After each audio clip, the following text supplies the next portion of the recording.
Hello students, welcome to Fikam academy. Start करते हैं आज की क्लास। अभी तक पढ़ा था हमने प्रिज्म के बारे में, है ना। अब प्रिज्म को लेकर के सारी बातें हो चुकी हैं। प्रिज्म में क्या क्या होता है, दो रिफ्रैक्टिंग सरफेस होता है, उनके बीच के एंगल को प्रिज्म कोण कहते हैं, जिसे किस लेटर से लिखते हैं, ए से। क्या लेटर था, जिसे ए लेटर से लिखा जाता है। आने वाली किरण को जो सरफेस पे आके गिरती है, इंसिडेंट रे। बीच वाली रे को जो अंदर रहती है उसे अपवर्तित किरण, रिफ्रैक्टेड रे। और बाहर निकलने वाली इमर्जेंट रे, निर्गत किरण। आने वाले कोण को एंगल आई से लिखा था, अंदर के दोनों कोण को R1 और R2 से। याद नहीं है तुम्हें?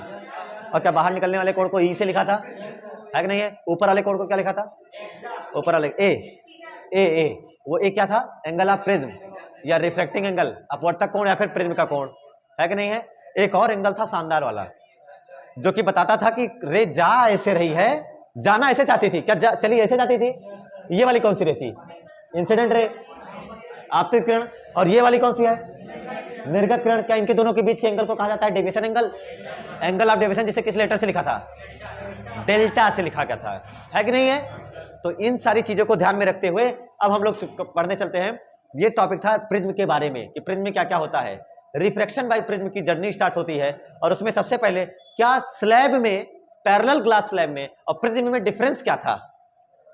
पैरेलल ग्लास स्लैब में और प्रिज्म में डिफरेंस किस चीज का था भाई, किसमें डेविएशन जीरो होता है। क्या स्लैब में, कांच के गुटके में क्या दोनों रे पैरेलल जाती है, वहां नेट डेविएशन जीरो था, वहां था। और प्रिज्म में नेट डेविएशन जीरो कभी नहीं होता है। नेट डेविएशन जीरो हो ऐसा कभी नहीं होता है। तुमने खुद देखा था कि रेज ऐसे आ रही थी, ये है ए, ये है बी और ये है सी। अगर ये ऐसे चली आए और ऐसे लौट आए तो एंगल ऑफ प्रिज्म बी होगा ना, कि ए ही होगा। एंगल ऑफ प्रिज्म की सही डेफिनेशन क्या है, सबसे ऊपर वाला। क्या दो अपवर्तक पृष्ठों के बीच में, दो रिफ्रैक्टिंग सरफेस के बीच के कोण को एंगल ऑफ प्रिज्म कहा जाता है। तो सी भी हो सकता है, और वो डिपेंड करता है कि रिफ्रैक्टिंग सरफेस सेलेक्ट कौन सा किया है। ये क्या चीज है, नॉर्मल। ये नॉर्मल रे को ऐसे जाना चाहिए था, सही है, गलत है क्या। ये आई जाना ऐसे चाहिए था, लेकिन ऐसे ना जाकर के क्या ऐसे डिबेट हो गई, फिर से नॉर्मल पड़ा। और क्या ये ऐसे चली जाएगी, अरे जाना तो ऐसे चाहती थी, लेकिन थोड़ा डिबेट हो गया। इस एंगल का नाम है angle of deviation, angle of deviation, angle of emergence, निर्गत कोण। इस किरण का नाम ए बी सी, इस पॉइंट का नाम डी, डी इधर लेफ्ट में रख दूं, है ना। इस पॉइंट का नाम डी, इस पॉइंट का नाम ई। और ध्यान से देखो, ये है निर्गत किरण और ये पीछे को आ रहा है, और ये कितना एंगल होगा, डेल्टा। क्लियर है सबको। अब ध्यान से देखो, रे कितनी बार मुड़ी असल में, एक बार या दो बार, एक बार या दो बार। ऐसे चल रही थी, क्या पहली बार मुड़ी, फिर ऐसे चल रही थी, क्या दूसरी बार मुड़ी। तो अगर ध्यान से देखो तो ये पहला डेविएशन है डेल्टा वन, ये पहला डेविएशन है डेल्टा वन, और ये वाला डेविएशन है डेल्टा टू। अब अगर ध्यान से देखो तो अगर ये डेल्टा टू है तो ये वाला कितना होगा, हा? ये डेल्टा टू होगा तो ये वाला भी कितना होगा, ये भी डेल्टा टू ही होगा। क्यों, क्योंकि सबको पता है वर्टिकली अपोजिट एंगल, एकांतर कोण है ना। अरे ऐसे बने हैं शीर्षाभिमुख, एकांतर कोण, एकांतर कोण क्या बोलते हैं इसको, शीर्षाभिमुख ही बोलते हैं। हाँ, वर्टिकली अपोजिट एंगल्स हैं। तो ये हो गया डेल्टा, ये डेल्टा टू, तो ये भी डेल्टा टू। और ये है नेट डेविएशन, नेट। अब सोच, नेट डेविएशन बताने का तरीका क्या है, नेट डेविएशन बताने का तरीका क्या है। क्या डेल्टा अपने आप में बराबर है delta one plus delta two के, ये तुम्हें भी पता है क्योंकि दो बार डेविएशन हुआ है भाई। अगर मैं डेल्टा वन डेल्टा टू को जोड़ूं तो वो डेल्टा के बराबर आना चाहिए। क्या इसी थ्योरम भी पढ़ रखे हम लोग, बाह्य कोण प्रमेय, एक्सटीरियर एंगल थ्योरम, कि एक एंगल अपने दो एंगल के सम के बराबर होता है। तो मुझे क्या पता कर लेना चाहिए, आई, अगर मैं डिवीजन बताने की कोशिश करूं, अगर क्या बताने की कोशिश करूं, डिवीजन, तो मुझे क्या पता होना चाहिए, डेल्टा वन और डेल्टा टू। अब डेल्टा वन बताने का तरीका क्या है, ध्यान से। सबसे पहले तो मुझे जो चीज छूट रही है, क्या ये R1 है, नहीं है क्या, ये R1 है। और ये कितना है, R2, ये कितना है। तो अगर मैं आपसे पूछूं, केवल मुझे बताओ डेल्टा वन, क्या ये पूरा आई तो ये भी पूरा आई, ये पूरा आई तो ये भी पूरा कितना है, सही है। हाँ ये भी पूरा आई ही है, ये पूरा ई, तो ये पूरा असल में जो आई है वो डेल्टा 1 प्लस R1 है, और जो ई है डेल्टा 2 प्लस, आपको डेविएशन पता करना है, डेविएशन बाय प्रिज्म। सबसे पहला टॉपिक आपको इसमें पढ़ाया जाएगा, क्या चीज? Angle of deviation, angle of deviation, विक्षेपण कोण, विक्षेपण कोण ही बोलते होंगे, विचलन कोण बोलते हैं इसको, क्या बोलते हैं? विचलन कोण, डेविएशन एंगल। डेविएशन एंगल की डेफिनेशन पता है ना तुमको? डेफिनेशन एंगल की डेफिनेशन क्या है? दो रिफ्रैक्टिव सरफेस के बीच के एंगल को एंगल ऑफ डेविएशन कहा जाता है। तुम्हें डेल्टा को ही पता करना है। डेल्टा पता करने से पहले कुछ और कैलकुलेशन है जो यहां कर लेनी चाहिए। ये ए बी सी, ये डी, ये ई, और इस पॉइंट का अगर मैं ध्यान से देखूं तो इस पॉइंट का नाम एफ, इस पॉइंट का नाम जी। कोई दिक्कत? अच्छा ध्यान से देखो सब लोग, तो आप सबको भी पता होगा कि पूरा पूरा रेक्टेंगल, रेक्टेंगल नहीं, पूरा क्वाड्रिलेटरल देखो, एक चतुर्भुज बन रहा है, ए ई जी डी, नजर आया? इसमें ये एंगल पूरा कितना है? ये ऐसे और ये ऐसे, ये है कितना? 90। और ध्यान से देखो ये और ये कितने कितने हैं? 90 90। सोच लो, सोच लो भाई, जल्दी सोचो। चतुर्भुज नजर आ रहा है? नहीं नजर आ रहा है। कुछ लोग कंफ्यूज होंगे, सर कैसे 90 चतुर्भुज में? हाँ बताओ जल्दी से। हाँ R2 प्लस, हाँ ये मिला करके 90 है। और सब लोग क्या सोच रहे हैं जानते हो? कह रहे हैं कि बस इसको इसको जोड़ लो 90 है, डेल्टा 1 डेल्टा 2 और R2 जोड़ लो पर 90 है। ऐसा ऐसा नहीं है बेटा, दिमाग लगा। लेकिन अब मुझे तो 90 चाहिए। अब मैं क्या करता हूं, मैं ये F छोड़ दूं और ऊपर चला जाऊं तो मुझे एंगल पता लग जाएगा। सोच, नहीं पता चला, F छोड़ दूं वो ऊपर चला जाऊं यहीं पर, तो क्या 90 90 मिल जा रहा है? नहीं मिल जा रहा है? सोचो यार जल्दी से यार, ध्यान से देख।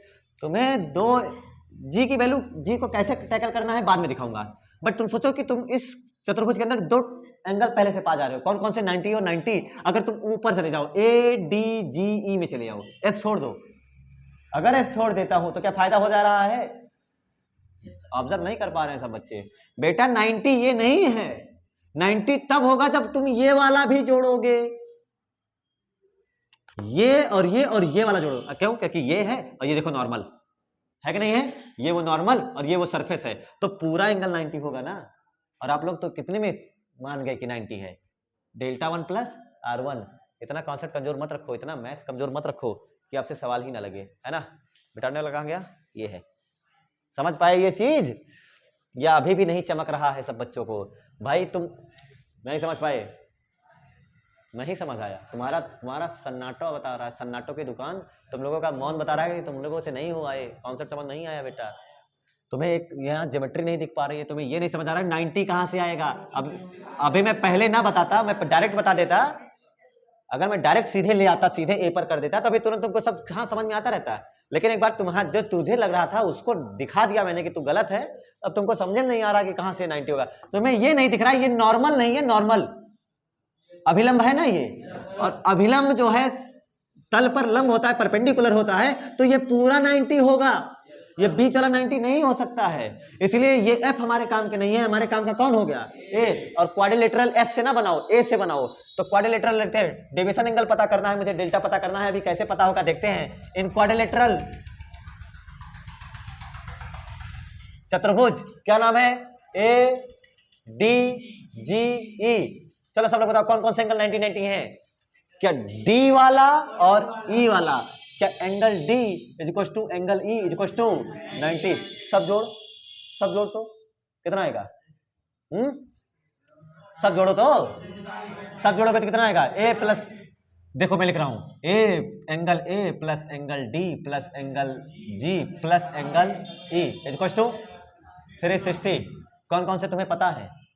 D और E। तो क्या angle A plus angle G equal to 170? हाँ 180। अरे 360 में से 180 घटेगा तो 190 ही तो आएगा ना। क्या सही हुआ ये? एंगल है कौन सा एंगल है? क्या प्रिज्म वाला?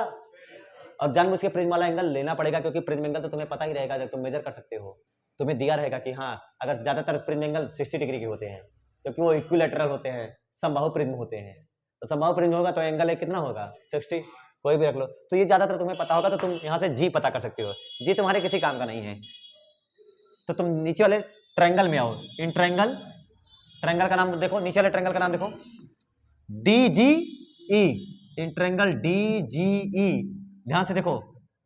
तुम्हें जी पता चल चुका है? जी की वैल्यू कितनी है बेटा? जी की वैल्यू है 180 माइनस एंगल ए। क्या क्लियर है सबको? जी की वैल्यू ये है। एंड इन ट्रायंगल DGE जोड़ सारे एंगल को, R1 plus R2 plus is equal to 180। समझ पा रहे हो? तो मैं R1 प्लस R2 को प्लस जी की जगह पर क्या लिख दूं? 180 minus A is equal to 180। क्या 180 चला गया? R1 प्लस R2 कितना आया? R1 प्लस R2 कितना आया? याद करो, प्रिज्म के एंगल को, एंगल ऑफ प्रिज्म को एक और नाम से कहा जाता था। चाहो तो इसे प्रिज्म कोण कहो, चाहो तो इसे अपवर्तक कोण कहो। ये दोनों आर के सम के बराबर आता है, इसीलिए अपवर्तक कोण भी कह देते हैं इसको। ठीक है, रिफ्रैक्शन एंगल, प्रिज्म का रिफ्रैक्शन एंगल ये है। R1 प्लस R2 कितना आ गया? ए। क्लियर है यहां तक? कोई दिक्कत किसी को नहीं है? लेकिन आपको क्या पता करना था? हेडिंग क्या पड़ी है? Deviation angle. डेविएशन एंगल बताने का तरीका क्या है? सोच कि delta 1 plus delta 2 is the net deviation. तो डेल बताने का तरीका क्या है? ये तो हो गया R1 plus R2 equals to ए। मैं चलता हूं डेविएशन, नेट डेविएशन, सीधे डेविएशन नहीं, सीधे बात करता हूं कुल विचलन के बारे में। कुल विचलन डेल्टा बराबर क्या लिखा जाएगा? Delta 1 plus delta 2। क्लियर है सबको? कुल डेविएशन, डेल्टा जो लिखूंगा वो डेल्टा 1 और डेल्टा 2 के सम के बराबर होगा। What is delta 1 here? Delta 1 है कितना? सब लोग बताओ, डेल्टा 1 है कितना? I minus R1। अब नजर आ रहा है? ये तुमने पहले ही लिख लिया था मेरे बताने से पहले। क्या I बराबर इतना है ना? तो और यहां डेल्टा 2 कितना आएगा? E minus R2। तो मैं डेल्टा लिखता हूं डेल्टा 1 प्लस डेल्टा 2। लिखने की कोशिश करी मैंने, क्या लिखा देखो, बताइए वहां से। I minus R1 plus E minus R2। तो I प्लस E एक साथ कर लूं? कर लिया जाए तो क्या लिखा जाएगा? I plus E minus R1 plus R2 को मैं और क्या लिख सकता हूं? क्या ए लिख सकता हूं? तो जो नेट डेविएशन का फार्मूला आया I प्लस E माइनस ए, ये फार्मूला हमें याद रखना पड़ेगा, क्योंकि इसी से सारे कॉन्सेप्ट सॉल्व होंगे आगे भविष्य में। ये फार्मूला बड़ा इंपॉर्टेंट, ये भी इंपॉर्टेंट है और ये भी इंपॉर्टेंट है। तो उतारे उसको।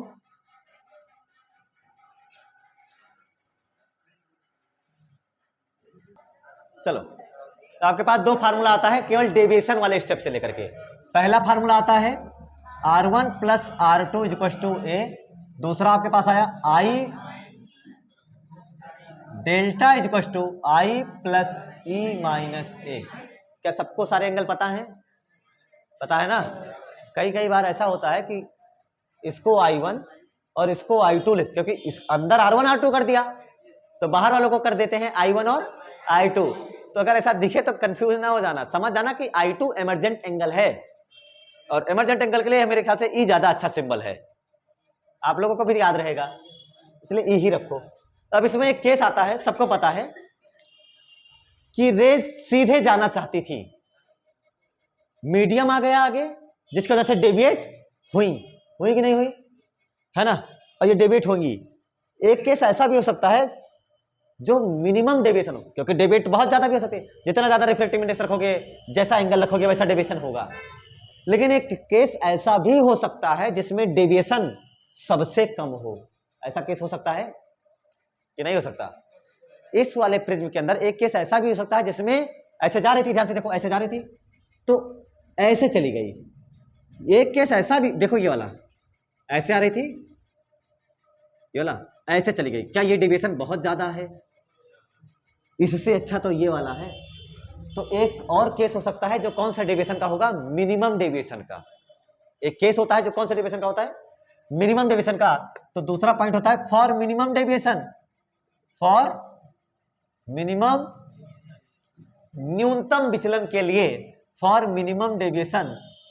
ये जो बीच वाली लाइन है ना, बीच वाली रे, अपवर्तित किरण, रिफ्रैक्टेड रे, ये ऐसे जाती है, कहने को तो आपको 10th में बताया गया होगा कि ये इसके पैरेलल हो जाती है, समांतर, समांतर है कि नहीं, आधार के समांतर हो जाए अपवर्तित किरण तो उसे न्यूनतम विचलन कहते हैं, ठीक है वो। लेकिन असल में क्या है कि ये रे ऐसे जाती है, ऐसे रे जाती है कि पैरेलल तो हुई वो बात ठीक है, लेकिन ये प्रिज्म को दो सिमेट्रिकल पार्ट में तोड़ देने का काम करती है, चाहे इधर उधर देख लो। देखो जैसा पार्ट इधर टूटती है वैसा ही हिस्सा इधर भी टूटता है, ऐसे केस को कहा जाता है, क्या कहा जाता है ऐसे केस को, न्यूनतम विचलन। और ध्यान से देखो कि जैसा केस यहां, जितना यहां टूटा है ना उतना यहां टूटा है, जितना यहां टूटा है, जितना जो हिस्सा यहां है वही हिस्सा यहां है, ऐसे केस को कहते हैं सिमेट्रिकल। प्रिज्म को दो सिमेट्रिकल पार्ट में तोड़ने वाली रे जब चली जाती है इधर, ये बगल बगल वाले, ये बगल बगल वाले सिमेट्रिकल हो गए, और सिमेट्रिकल हो गए, सिमेट्रिकल वाले ना समरूप हो गए, एक जैसे हैं, बराबर रेशियो में टूट गए, ऐसे केस को कहा जाता है मिनिमम डेविएशन। बाकी आप लोग ये बात जो याद रख पाओ याद रख लो कि जब ये वाली किरण किसके समांतर हो जाए, आधार के, प्रिज्म के बेस के समांतर हो जाए, बाकी बेस की तरफ ही हमेशा जाएगी, हमेशा याद रखना आधार की तरफ ही जाएगी, सबको आधार चाहिए, आधार बिना जानते ही हो सब, आज के समय में दुनिया ही बेकार है, तो ये भी आधार ढूंढ रही है, मेरा आधार मेरी पहचान, ये जा रही आधार की ओर। लेकिन हमने क्या कोशिश करा, इसको रोका और मिनिमम डेविएशन कराया। मिनिमम डेविएशन में ये वाली रे कैसी हो जाएगी बताइए, आधार के समांतर, और आधार के समांतर हो जाएगी, प्रिज्म कितने, दो सिमेट्रिकल भाग में टूट जाएगा। और ऐसे केस में अब ध्यान से देखना, ये ऐसे जाएगी और ये ऐसे चली जाएगी और ये ऐसे, बाकी ये नॉर्मल, ये नॉर्मल, क्लियर है दोनों चीजें, ये नॉर्मल हो गया। अब जिस ऐसे केस में जब ये इसके पैरेलल है ना, ये दोनों नॉर्मल हैं, तो जिस एंगल से एंटर करती है उसी एंगल से बाहर भी निकलेगी, यानी उस केस में आई बराबर किसके हो जाएगा, ई के। और जिस एंगल से यहां रिफ्लेक्ट हो रही है उसी एंगल से यहां इंसिडेंट होती है, R1 बराबर हो जाएगा R2 के। और जो डेविएशन डेल्टा लिखते आ रहे थे उसको डेल्टा ना लिख करके डेल्टा मिनिमम लिखा जाता है। तो फॉर मिनिमम डेविएशन डेल्टा लिखा जाएगा डेल्टा मिनिमम, R1 लिखा जाएगा R2 के बराबर, और I बराबर लिखा जाएगा E के। ये समझ आई बात? तो इस हिसाब से मिनिमम डेविएशन होता है। और R1 बराबर R2 बराबर मैं मान लेता हूं R, सपोर्ट कर लिया मैंने, सपोज कर लिया कि R1 बराबर R2 बराबर क्या है, R। अब बताओ सब लोग फॉर मिनिमम डेविएशन, ये बातें तो मुझे समझ में आई मिनिमम डेविएशन के केस में। तो A इज इक्वल टू क्या हो जाएगा, R1 plus R2, R1 plus, तो क्या 2R हो जाएगा। मैंने 2R1 क्यों लिखो, R लिखो, यहां से आपको एंगल ऑफ रिफ्रैक्शन कितना मिल गया, A/2 मिल गया आसानी से, मुझे एंगल ऑफ रिफ्रैक्शन पता लग गया यहां से मिनिमम डेविएशन के केस में। दूसरा एक और है मेरे पास, याद करो, I plus E minus A, है कि नहीं है। तो जहां डेल्टा है वहां क्या लिखूंगा, delta M equal to I plus E की जगह पर भी क्या लिख सकता हूं, I और माइनस A। क्या माइनस A इधर आएगा प्लस A, तो क्या A प्लस डेल्टा M होगा। तो मैंने लिखा 2I equal to A plus delta M। I equal to क्या हो जाएगा यहां से, A plus delta M upon 2। यहां से मुझे एंगल ऑफ इंसिडेंस भी पता लग गया। अब सोचो अगर ये एयर हो, इसका रिफ्रैक्टिव इंडेक्स N1 या फिर Na हो, ये ग्लास है, क्या चीज है, इसका रिफ्रैक्टिव इंडेक्स Ng हो, और अगेन ये एयर ही हो मान लो, या फिर वहां कुछ भी हो, मुझे फर्क नहीं पड़ता। फिलहाल मैं यहां के लिए अगर बात करूं तो क्या इस सरफेस पे बैठ के मुझे I पता चल गया, क्या R पता लग गया, क्या स्नेल लॉ लगा सकता हूं, लगाया जा सकता है, sine I by sine R equal to N2 by, यानी Ng अपॉन Na। तो Ng अपॉन Na लिखूंगा तो मुझे रिफ्रैक्टिव इंडेक्स भी पता लग जाएगा इसका अपने आप। अगर मैं किसी भी सरफेस पे बैठूं और लगा दूं फार्मूला स्नेल लॉ का, तो अगर मैं यूज करता हूं यूजिंग, तीसरा क्या चीज लिखा जा सकता है, refractive index of prism, prism का अपवर्तनांक क्या लिखा जाएगा, जिसे प्रिज्म का सूत्र भी कहते हैं जनरली, और कौन सा कहते हैं, prism formula, formula for prism. Refractive index कैसे लिखा जाएगा, ए बी सरफेस पर बैठो और कौन सा लॉ लगा दो, एसएनएस लॉ। तो at surface A B, at surface A B using Snell's law, Snell का नियम यूज करने पर, स्नेल का नियम क्या कहता है, n1 sin i is equal to n2 sin r। यहां क्या है, na sin i is equal to ng sin r ही लिख दो, क्या लिख दो, r ही लिख दो। अब मुझे समझ में आया कि sin i अपॉन ng यहां दिख रहा है, na को उधर भेज दो, sin r को इधर ले आओ, तो और साथ में वैल्यू भी रख दो सबकी, तुम्हें i और r की वैल्यू भी पता है। तो मैं क्या करता हूं, सीधे मैं लिखता हूं, देखो ध्यान से, na उधर ले जा और sin r इधर लेकर आ, तो क्या लिखोगे तुम लोग, sin i upon sin r is equal to ng upon, क्या ng अपॉन n बराबर ang, तो मैंने लिखा ang is equal to sine i की जगह पर a plus delta m by two, a sine a plus delta m upon two whole divided by sine r की जगह पर क्या है, a बाई टू, तो साइन a बाई टू का यहां से a पता होगा, डेल्टा m पता होगा, तो मैं प्रिज्म का रिफ्रैक्टिव इंडेक्स बता सकता हूं, नहीं बता सकता, बताया जा सकता है ना, यहां से प्रिज्म का रिफ्रैक्टिव इंडेक्स बताया जा सकता है बड़े आराम से। और ये हो गया फार्मूला फॉर प्रिज्म, ये है किसके, प्रिज्म के अपवर्तनांक का सूत्र। अब नोट कर लीजिए, ये मिनिमम डेविएशन के बाद दो चीजें आती है। मिनिमम डेविएशन में आपको ये सिखाया जाता है कि आई और आर की वैल्यू क्या होती है, ये याद रखना डायरेक्ट भी, ठीक है, और ये कॉन्सेप्ट भी याद रखना कि मिनिमम डेविएशन में हमने ये कंसिडर किया है। और तीसरे वाले केस में रिफ्रैक्टिव इंडेक्स बता दिया, मिनिमम डेविएशन के केस में डेल्टा, जब डेल्टा एम हो जाता है तो आपका ये फार्मूला आता है। कितने केस हो गए, तीन चीजें हो गई ना, पहला क्या पढ़ा, डेविएशन, दूसरा क्या पढ़ा, मिनिमम डेविएशन, तीसरा क्या पढ़ा,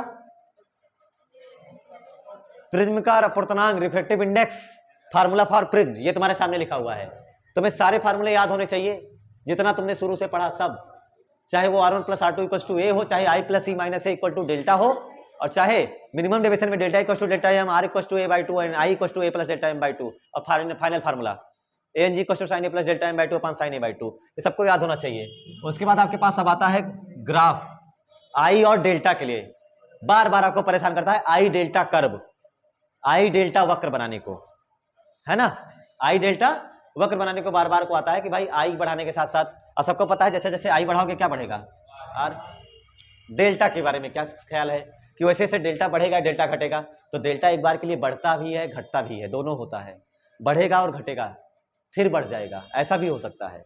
तो उसके लिए जो ग्राफ आता है आप ऐसा याद करिए, है ना, आई डेल्टा के लिए वो ग्राफ कुछ ऐसा होता है, पैराबोला में नहीं है, ये याद रखना, ये पैराबोला नहीं है, ठीक है, ये पैराबोला नहीं है। ये किसके, आई और डेल्टा, नाम लिख देता हूं, आई डेल्टा कर्व, ये है आई डेल्टा वक्र।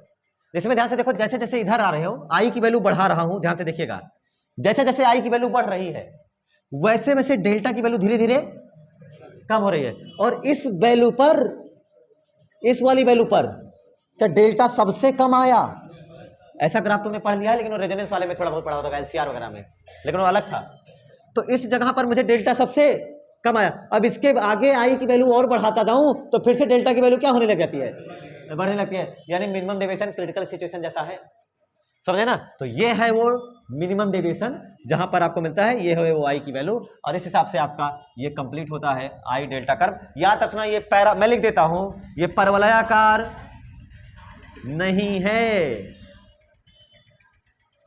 ठीक है, नहीं तो पैराबोला समझ लो। याद करो, पढ़ाया गया था तुमको पैराबोलिक, वो प्रोजेक्टाइल मोशन, उसमें प्रोजेक्टाइल मोशन पढ़ा है तुम लोगों ने ऐसे, तो उसका ट्राजेक्टरी पैराबोलिक आता है, याद होगा तुम्हें, उसमें फार्मूला आता है y = थीटा माइनस जी स्क्वायर अपॉन 2 स्क्वायर का थीटा वाला, वही आता है, ठीक है। आज के लिए इतना ही, तब तक के लिए नोट्स बनाते रहिए, रिवीजन करते रहिए, धन्यवाद।